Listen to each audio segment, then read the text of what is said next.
L'incendi que ha marcat la meva trajectòria com a bomber, sens dubte, és l'incendi d'Horta de Sant Joan. Per què? Uh, perquè és un incendi en el que jo hi vaig treballar i la unitat que va patir l'atrapament i de la qual van morir 5 companys eren els que m'havien rellevat a mi personalment, i d'aquest incendi porto una motxilla important. Jo diria que, de fet, el primer és el del 94 al Castell de Palafolls, que va ser el que em va motivar a fer-me bomber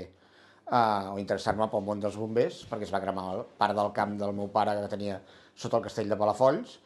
i els incendis del 94 que van devastar moltes i moltes hectàrees de tot Catalunya i van fer sobrepassar el cos de bombers que hi havia fins llavors. El futur dels bombers veig una importància molt gran de mantenir el sistema dual entre bombers funcionaris i bombers voluntaris, perquè és un sistema característic de Catalunya i que dona la capacitat de solucionar el tram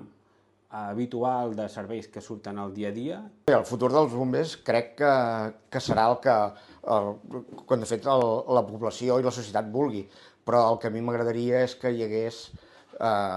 una motivació extra pel jovent a fer-se bombers